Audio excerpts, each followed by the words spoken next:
Welcome to the You Were Designed for Greatness podcast. Each week we will bring you inspiring tips, stories, and ideas to help you be all that you can be, discovering your greatness. Featuring Donna Tashton. Donna is a transformational life and health coach, a highly sought-after public speaker, and the founder of Vibrant Living. She has helped hundreds find a better life, free of stress and living the greatness they were truly designed for. And now, your host, Donna Tashton.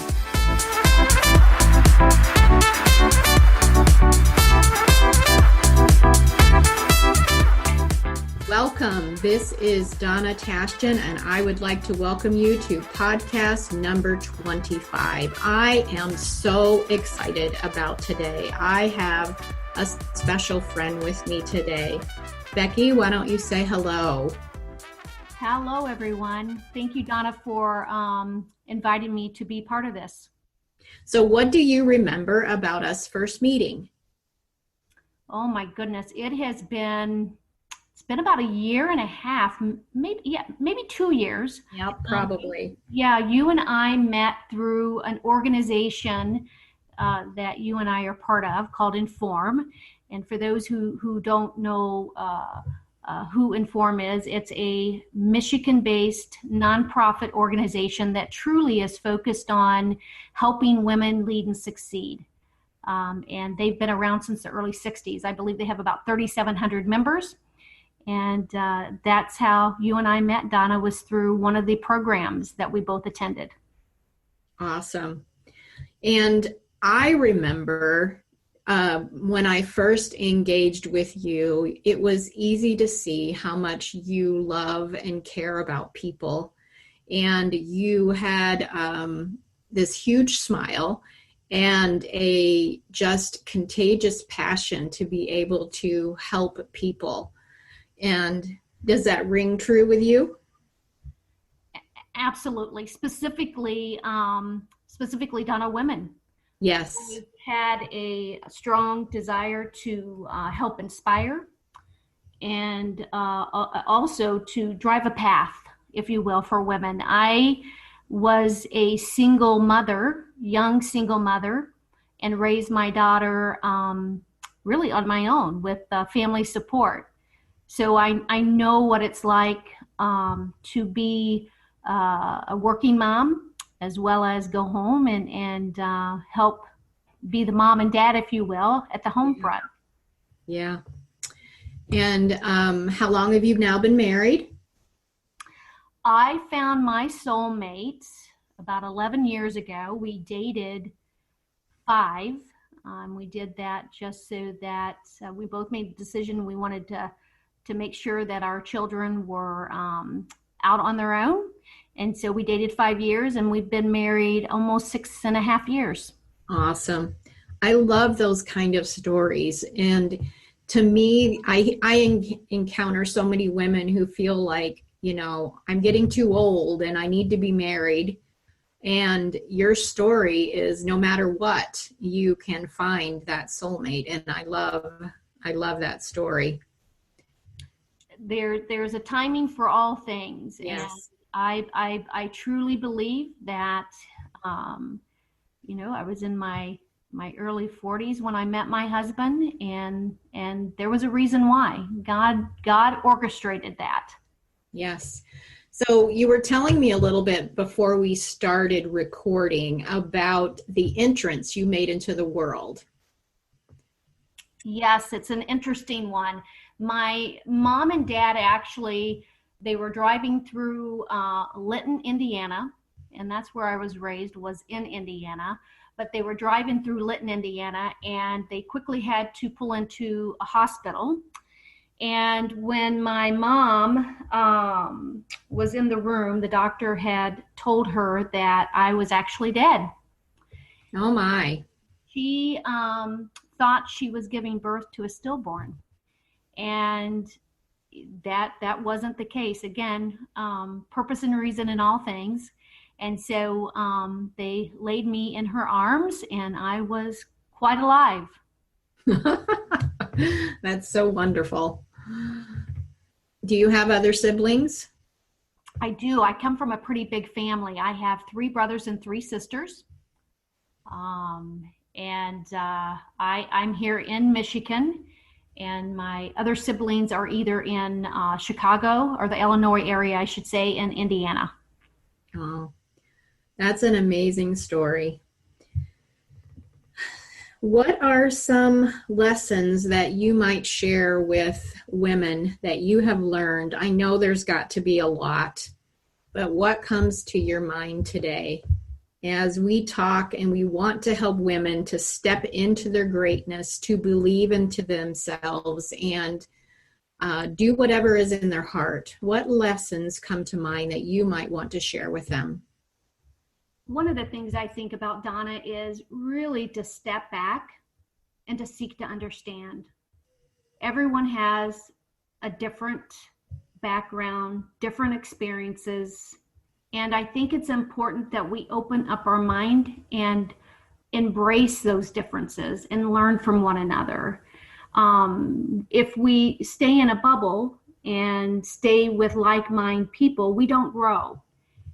And so I think it's important that we rub shoulders with different types of people with different backgrounds so that we can learn and grow as individuals. Yes. Go ahead. I was just going to say, and the second thing, and this has really been over the last year and a half, is my focus has really been to find peace, contentment in all things. I recently listened to a podcast, and the individual stated, we lose peace for two reasons. Circumstances are uncontrollable, whether that would be being single, could be unable to get pregnant. The second is when people are unchangeable. And I don't know about you, Donna, but there's been some times where I wanted to change my husband, right? Right. And we have to realize, or change other people. We have to realize that we cannot change other people. We all have found ourselves in circumstances where problems are unexplainable, or circumstances. Things don't always turn out the way we think they should. And what makes it so difficult is there are times we don't always know the why. We get frustrated, and we don't know the why. That why question is a big sabotage. Trying to understand why, when sometimes we just need to figure out how we're going to grow and adapt through different circumstances. Sometimes it's acceptance and just loving people where they are.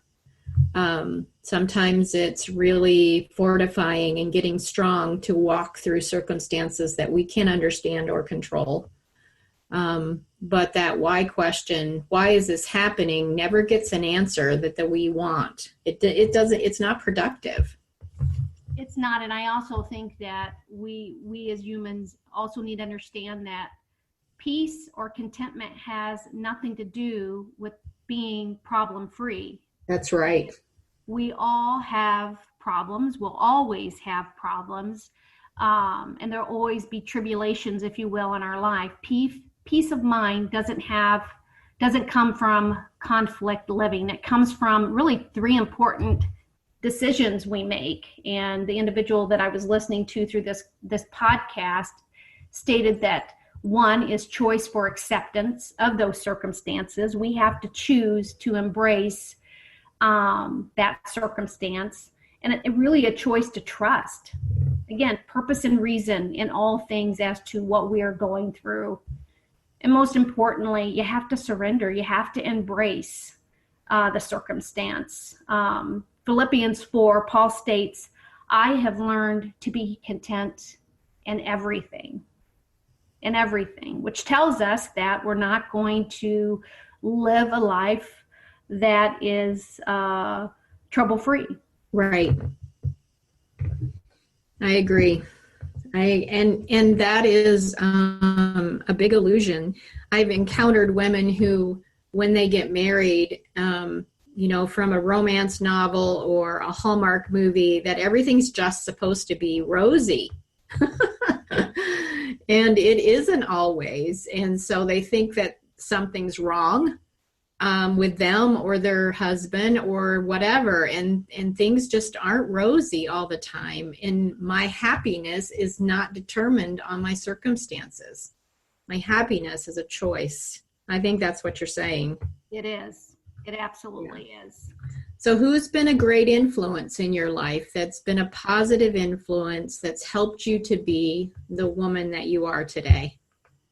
I had mentioned earlier that I was a single mom raising my daughter, and the door opened for me to go into retail management.